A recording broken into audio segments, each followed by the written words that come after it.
کھول کر سوال کروں گا. اچھا بات یہ ہے کہ ہم دیکھتے ہیں کہ وہ لوگ جنہوں نے عمران خان کے ساتھ دور اقتدار میں مزے لوٹے, چاہے کے پی کے ہو اور چاہے فیڈرل گورنمنٹ ہو, اور انہوں نے کرپشن بھی کی ہے دبا کر. میں تو اس وقت بھی کہتا تھا ان کے متعلق, اور اس کی میں نے دشمنیاں بھی بھگتیں سارا کچھ.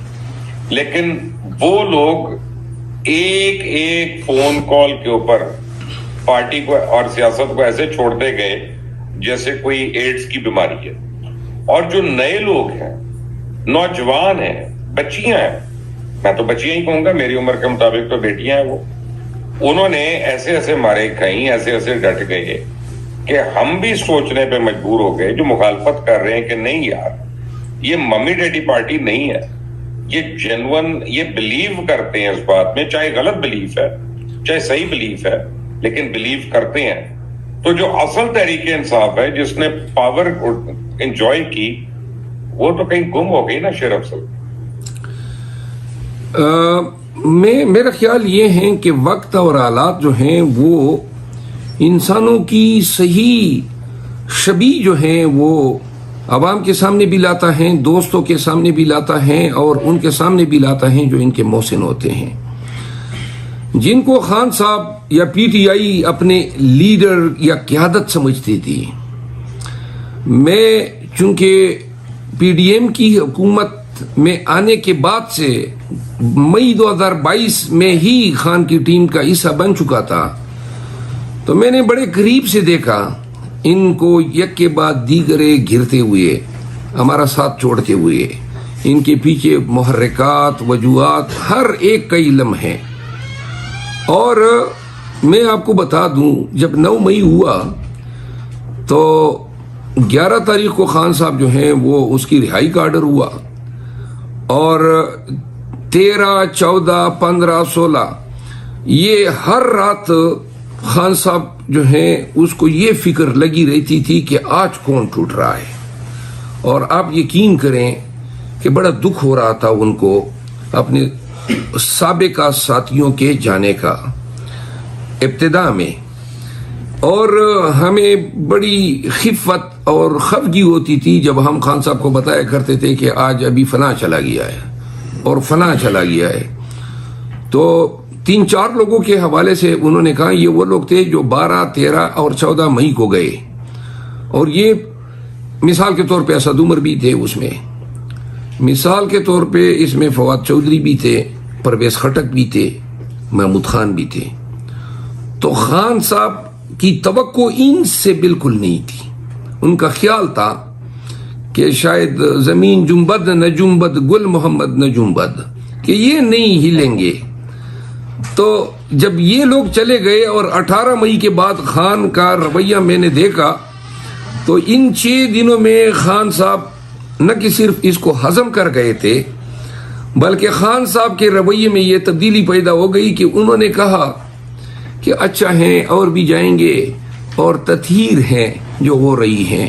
البتہ ان لوگوں کو شاید خان صاحب اس لیے کبھی معاف نہ کریں کیونکہ بقول خان صاحب کے ان لوگوں نے وہ راستہ بنوا دیا.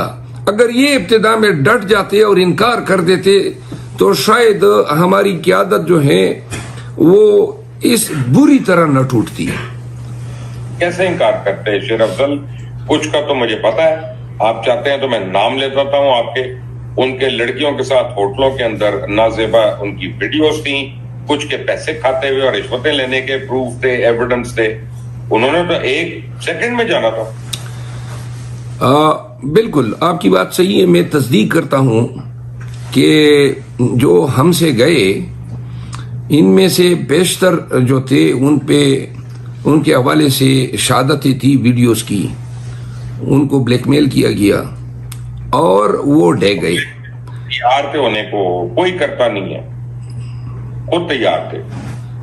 میرا خیال ہے کہ کوئی پھر اخلاقی طور پہ یا اپنے فیملی ٹائز کو ٹوٹنے سے بچانے کے لیے انہوں نے یہ ترجیح دی. پھر خفت بھی ہوتی ہے. اور مزے کی بات یہ ہے کہ بہت ساری ویڈیوز جو ہیں اس دور میں بنی تھی جب پی ٹی آئی خود اقتدار میں تھی, اور یہ کیا طرح زیادہ تر حصہ جو تھا وہ فیض صاحب کا تھا.